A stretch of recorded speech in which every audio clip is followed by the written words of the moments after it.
Bom, pessoal, na 11ª colocação com 30 pontos conquistados, o Vasco abriu uma larga vantagem da zona do rebaixamento. Atualmente estamos a 8 pontos do primeiro time dentro da zona, que é o Juventude. É verdade, o Juventude tem um jogo a menos, mas esse jogo a menos é justamente contra o Palmeiras no Allianz Parque. Claramente a expectativa é que o Juventude não pontue nesse jogo e o Vasco mantenha essa distância. Vale ressaltar que o Vasco também vai enfrentar o Palmeiras no Allianz Parque nessa próxima quarta-feira, às 7 horas da noite. Um jogo extremamente complicado, é sem dúvida nenhuma o jogo mais difícil do campeonato para o Vasco. Um jogo fora de casa e contra um adversário que tem um gramado sintético, um adversário de qualidade, né? Com certeza o Vasco vai tentar se apegar um pouco ao que o Bahia fez ontem, né? Ao vencer o Palmeiras. Verdade, o Bahia ganhou em casa, mas o Vasco vai jogar sem aquela pressão, né, cara? Sem precisar tanto assim desse resultado, porque se o Vasco estivesse na zona do rebaixamento, claramente esse jogo seria de suma importância, pelo menos pontuar. O Vasco vai entrar meio que leve nesse jogo, né, cara? O que acontecer tá de bom tamanho pro Vasco, né? Logicamente a gente não quer ver o Vasco ser goleado, humilhado pelo Palmeiras, mas se empatar é goleada pro Vasco e se vencer, meu amigo, o torcedor vai ficar extremamente iludido que o Vasco vai lutar pelo título brasileiro, né? Claramente o torcedor vascaíno está eufórico, está muito feliz com o atual momento do Vasco, crescimento de jogadores importantes, principalmente o Coutinho, a Joia Rayan, Paulo Henrique, Pumita Rodrigues, e entre outros jogadores, o Barros, cara, pelo amor de Deus, que jogador maravilhoso, e a dupla de zaga nova que chegou. O torcedor está totalmente esperançoso que, enfim, vamos sair do fundo do poço, vamos conseguir aí conquistar, quem sabe, o título da Copa do Brasil, fazer um Brasileirão seguro, quem sabe com a pré-Libertadores caindo também no colo do Vasco, caso o Vasco não seja campeão da Copa do Brasil, e outras situações, né, como o time está jogando bem, prognóstico melhor para a próxima temporada, e por aí vai. O torcedor tem motivo sim para comemorar, tem motivo sim para sorrir depois dessas vitórias do Vasco, né, 7 jogos sem perder. Claramente isso aí não é para se jogar no lixo, é para ser bem analisado pelos profissionais, esses caras aí da televisão que menosprezam o Vasco. O Vasco está surgindo, cara. O Vasco está ressurgindo das cinzas, está voltando aí mais forte, está mostrando que é forte dentro e fora de casa. Vamos torcer para que esse jogo contra o Palmeiras seja aí não um choque de realidade para o Vasco, e sim que o Vasco mostre ao mundo que finalmente aí está voltando e está voltando com força, né? E quem sabe a gente espera que o Vasco consiga esses 3 pontos que seriam de suma importância contra o Palmeiras. Vale ressaltar que após esse jogo contra o Palmeiras, o Vasco vai encerrar essa sequência contra adversários que estão do G4 para cima.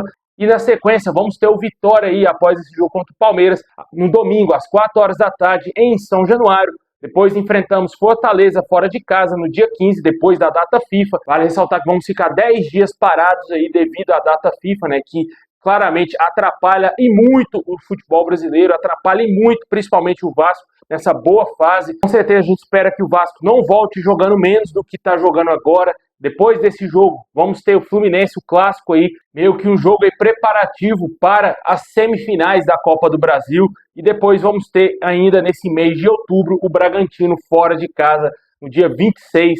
Um jogo complicado, né? O Vasco costuma sempre tropeçar no Bragantino fora de casa. Esperamos aí que o Vasco consiga vencer esses jogos, claro, contra o Palmeiras é o jogo mais difícil, um jogo muito complicado, mas eu acredito que o Vasco, após o jogo contra o Palmeiras, tem condição de vencer todos esses times e até mesmo os próximos que vêm na sequência no mês de novembro, que é São Paulo e Botafogo, os primeiros jogos do Vasco no próximo mês.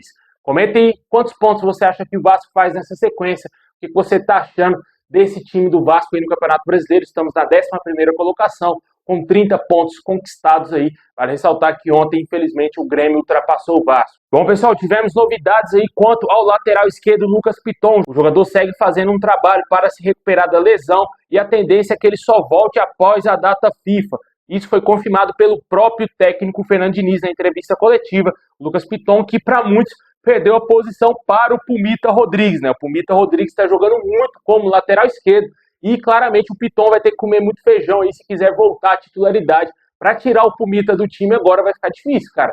A menos que o Diniz tenha muita convicção que é melhor ter o Piton realmente do que o Pumita ali na lateral esquerda e o lateral uruguaio volte para o banco de reservas. Mas muitos torcedores já querem a permanência do Pumita, que se adaptou muito bem à lateral esquerda. Tá jogando bem, né, cara? Não tem como negar. É um jogador ali que, apesar de não ser canhoto, tá se saindo muito bem ali pela lateral esquerda e claramente vem se mostrando aí um jogador muito polivalente, pode jogar como lateral direito, lateral esquerdo, como ponta direita, se brincar até como ponta esquerda, daqui um dia está sendo escalado como volante, amador, camisa 10, né? Porque ele está fazendo tudo nesse time do Vasco e está jogando bem na lateral esquerda, né? Outro dia até ri de um comentário que eu vi lá no podcast de Vasco, o pessoal lá falou que o Pumita Rodrigues joga bem em todas as outras posições, menos na dele, né? Que é a lateral direita, né? Eu concordo totalmente, né? Tá jogando muito na lateral esquerda, o que não jogou na lateral direita, ele tá jogando na esquerda agora, né? Mas, com certeza, aí, na minha opinião, o Pumita tem que ser mantido. Com certeza, eu acho que ele merece esse segmento aí no time titular, até ele falhar. Se ele não conseguir mais corresponder à altura como lateral esquerda, aí você volta com o Lucas Piton. O Lucas Piton vai ter que jogar muito para recuperar essa vaga aí, na minha opinião. Já emendando o assunto Pumita Rodrigues, o jogador ainda segue com a situação indefinida no Vasco. O Vasco ainda, segundo algumas informações, não teria procurado o atleta para tratar de uma renovação contratual. Porém, outras informações já confirmam que o Vasco já tem uma reunião marcada com os empresários, aí, com o staff do Pumita Rodrigues, para tratar de uma renovação para a próxima temporada. O jogador já deixou claro que isso deixa para o seu staff, para as pessoas que cuidam da sua carreira. Ele claramente deve ter mercado aqui no futebol sul-americano, até mesmo aqui no futebol brasileiro, mas ele parece que dá preferências para continuar no Vasco. Já está mais ambientado ao clube, só que o seu staff deseja que o jogador ganhe mais minutos na próxima temporada, já que é o desejo do atleta jogar a próxima Copa do Mundo, né? Quem sabe se ele se consolidar como lateral esquerdo, pode ser que ele continue aí, já que na direita nenhum lateral do futebol brasileiro tira a titularidade do PH do Vasco hoje, né? Certamente aí o Pumita Rodrigues vai ter que resolver muito essa questão, tanto salarial, já que hoje ele tem um salário acima dos padrões aí para os jogadores reservas do Vasco, porque ele tem salário de titular. Hoje ele é reserva do Paulo Henrique, mas está quebrando um galho na lateral esquerda. E também tem a situação aí que seu staff deseja uma valorização salarial e que ele possa ganhar mais minutos. Claramente vai querer um contrato mais longo também do jogador com o Vasco, né?